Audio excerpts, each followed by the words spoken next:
Olá, olá, olá, meus amigos queridos. Espero que todos estejam bem com a graça de Deus, nosso Pai. Vamos dar continuidade ao estudo do Evangelho segundo o Espiritismo decodificado por Allan Kardec.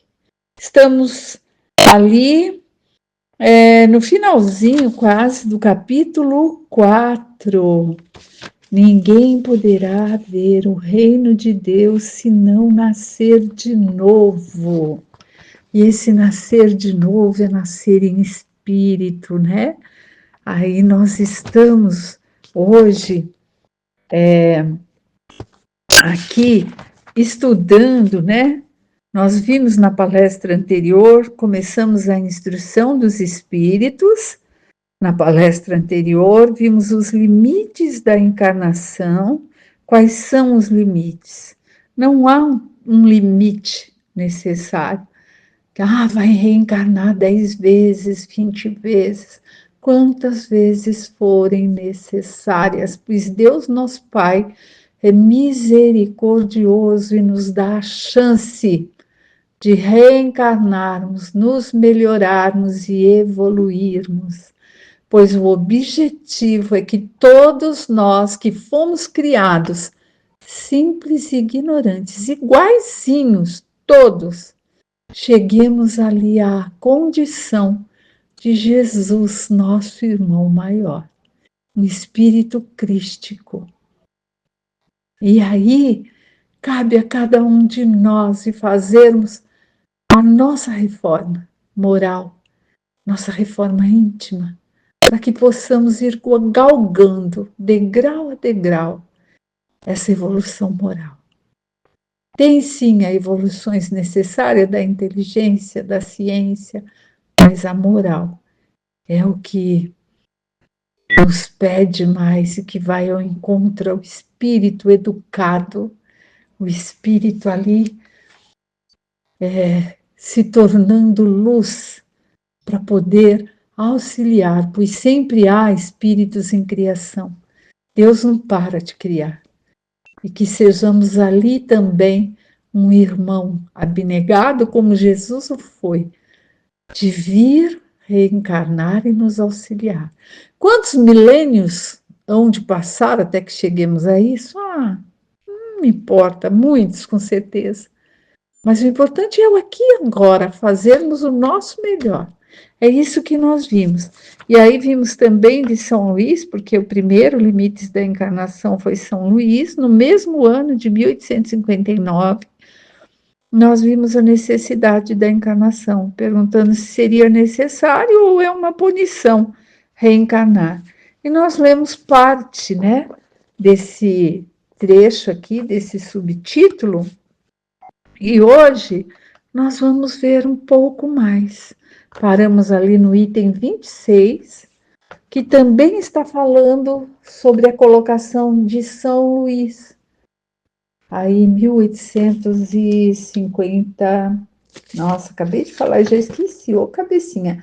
1859. É isso, às vezes tem esses escapes assim de memória, mas a gente vai ali, olha. O importante, gente, sabe o que é? Tem gente que me fala assim, não sei como você sabe tanta coisa. Eu não sei, não. Se alguém me perguntar o que fica no capítulo 5, eu já não lembro mais assim de cor. Tem gente que lembra, eu acho bonito até. Mas eu não sei. O capítulo 11 fala disso. Eu sei que o 28, lá no final, é coletânea de preces espíritas. Por que sei? Porque estou falando sobre isso no União, né? Nos dias em que eu falo lá no salão. Então, eu sei por causa disso. Mas o importante...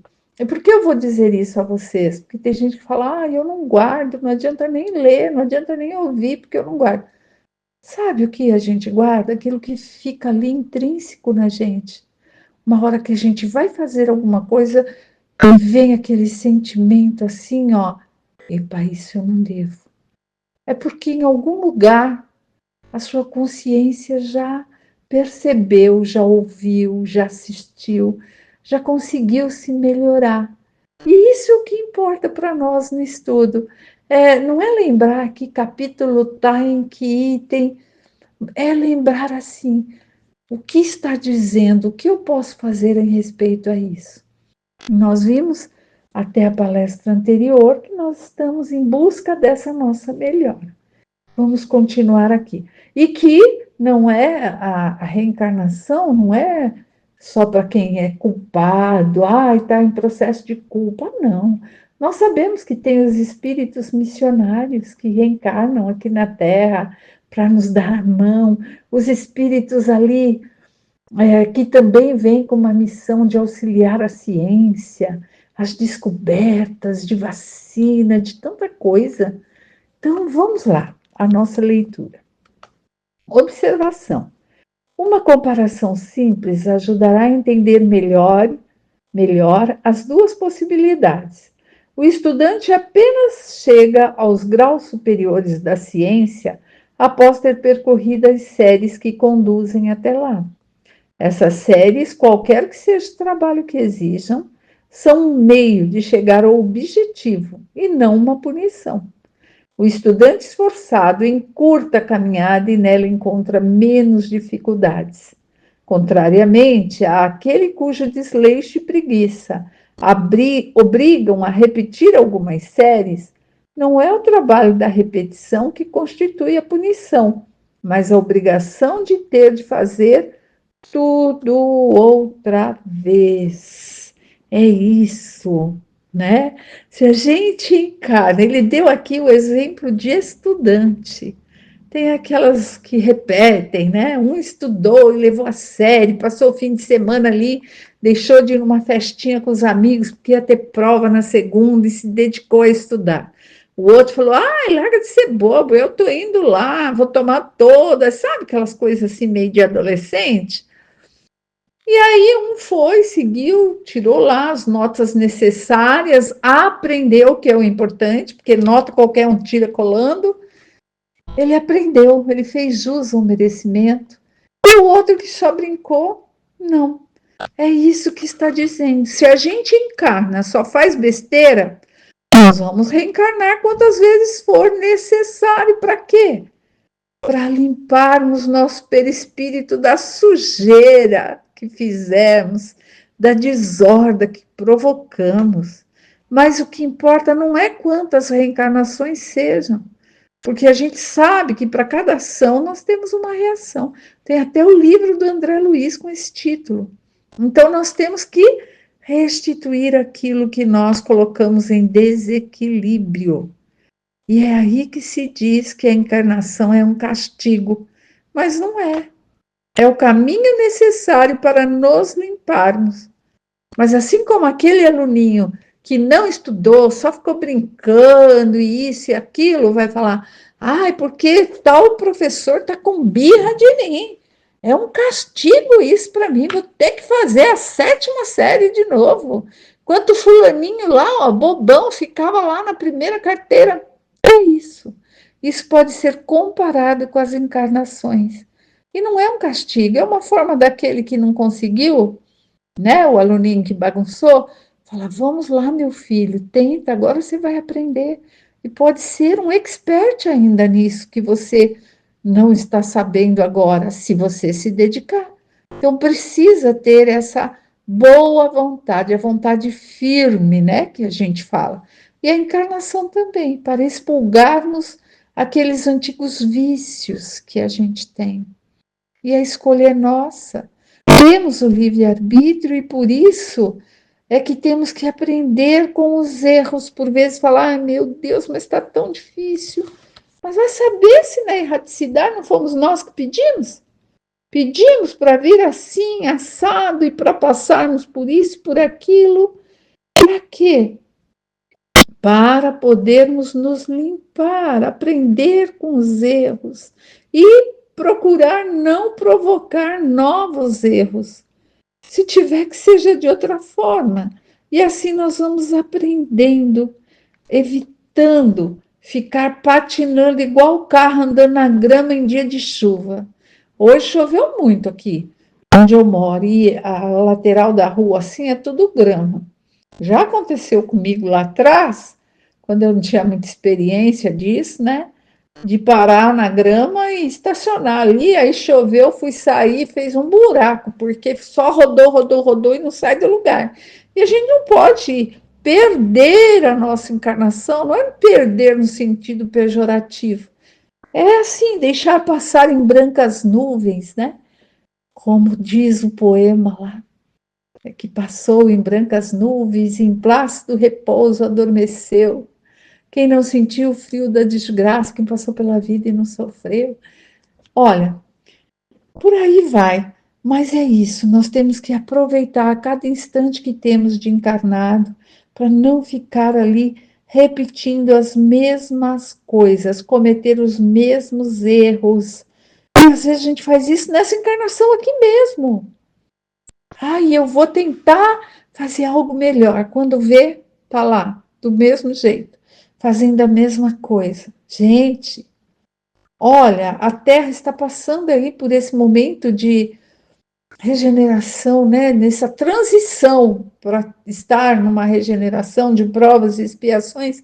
Tantas coisas estão acontecendo no planeta, tantas provas, tantas mudanças climáticas, tantas coisas, porque o planeta em si também passa pela mudança que precisa. Então vamos lá, é tempo, o tempo é agora, vamos nos melhorar agora, vamos escolher não ficarmos estacionados, parados, sem seguirmos adiante. Nós podemos, nós conseguimos, é só termos o quê? Boa vontade, não é isso? Então vamos ler mais um trechinho. Assim tem sido com o homem na terra. Para o espírito do selvagem, que está quase no início da vida espiritual, a encarnação é um meio de desenvolver sua inteligência. Porém, para o homem esclarecido, no qual o sentido moral está mais desenvolvido e que é obrigado a repetir as etapas de uma vida corporal cheia de angústias, quando já poderia ter alcançado o objetivo, torna-se um castigo pela necessidade de prolongar sua permanência nos mundos inferiores e infelizes. Ao contrário, aquele que trabalha ativamente para o seu progresso moral, desculpe, deixa eu repetir aqui, ó.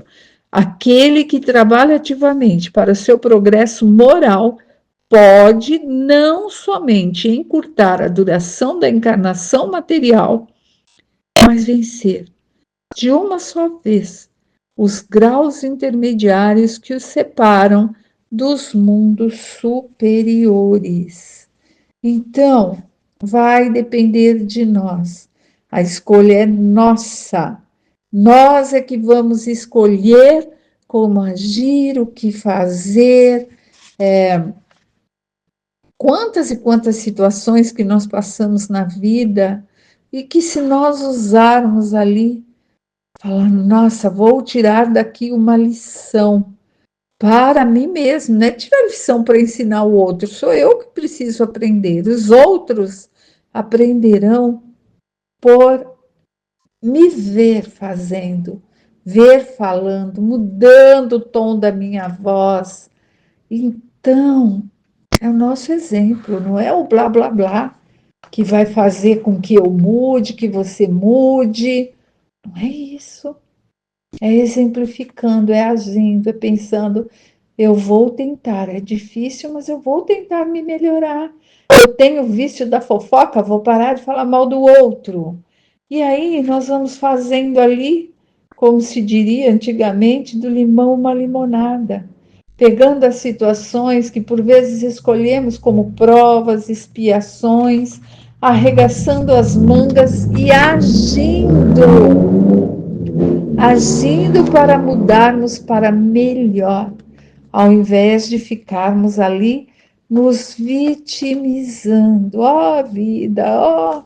E a minha amiga Silvia Gava, que sempre fala isso, ela dá os exemplos, né? Não adianta a gente ficar, ó vida, ó céus, não é assim. Então nós podemos e nós temos ali os nossos irmãozinhos, nossos amigos, nosso anjo guardião, nosso mentor, para nos dar a mão e dizer: vamos avante, que vocês conseguem. Vamos continuar a leitura. Pergunta-se: os espíritos não poderiam encarnar uma única vez no mesmo globo e cumprir outras existências em outros mundos diferentes? Essa situação só poderia ser admitida se todos os homens encarnados na Terra fossem exatamente do mesmo padrão intelectual e moral. As diferenças que existem entre eles, desde o selvagem até o civilizado, mostram quais os degraus que têm de subir, e a encarnação tem de ter um objetivo útil. Então, qual seria a finalidade das encarnações de curta duração, das crianças que morrem tão pequeninas? Sofreriam sem proveito para si mesmas, nem para os outros. Meu Deus, mas Deus, cujas leis são soberanamente sábias, não faz nada de inútil. Pela reencarnação, no mesmo globo, quis que os mesmos espíritos se reencontrassem e pudessem ter oportunidade de reparar os erros que cometeram entre si, tendo em conta as suas relações anteriores. Deus quis estabelecer e fixar os laços de família sobre uma base espiritual e sobre uma lei natural, apoiar os princípios de solidariedade e de fraternidade e de igualdade. É isso. Então, nós temos que passar por aqui e estar aqui o tempo que for necessário, porque ainda tem espíritos no planeta Terra que acabaram de sair ali do plano primitivo, e também tem os espíritos elevadíssimos que estão ali prontos para outros planos mais elevados. Tem tudo isso no nosso planeta. E não dá para dizer, então vai passar uma vez só pelo planeta Terra. Nossa, mas se eu não fiz nada do que eu devia aqui, não aprendi nada, o que eu vou fazer? Eu vou para um plano mais rebaixado, então, ainda, né? A gente não regride, mas o planeta pode estar um pouquinho aquém da Terra, assim como aconteceu com os exilados de Capela, que já estavam num planeta mais evoluído e vieram para nos auxiliar, porque eles eram avançadíssimos, mas ainda tinham ali aqueles, não posso nem dizer defeitos, mas aquelas imperfeições morais. E aí renasceram no nosso planeta, sentiam uma saudade imensa de algo que não sabiam nominar e deram aquele impulso necessário para as descobertas, para as ciências, para tudo que fosse de avanço tecnológico, que necessitasse de inteligência, e que nós aqui ainda estávamos tão no primitivismo que não poderíamos sem esse auxílio. E é isso, Deus sabe de todas as coisas e tudo tem um porquê. Então, que saibamos respeitar a vontade de Deus, nosso Pai, e que consigamos, evoluir de pouquinho em pouquinho, aprendendo de pouquinho em pouquinho, mas sermos cada dia um pouquinho melhor que o dia anterior. Que sejamos nessa semana vindoura melhores do que fomos nessa que terminou de passar. Que Deus esteja conosco, nos abençoando, nos dando ali, aquela vontade verdadeira de aprendermos sobre o Evangelho de Cristo, de praticarmos amar a Deus sobre todas as coisas e ao próximo como a nós mesmos. Que saibamos nos amar e nos respeitar, nos cuidar do físico, pois temos essa necessidade que é a morada do nosso espírito. Fiquem em paz, meus irmãos amados, que Deus os abençoe e que tenha uma semana repleta de luz. E assim nós terminamos o capítulo 4 do Evangelho segundo o Espiritismo. Até breve.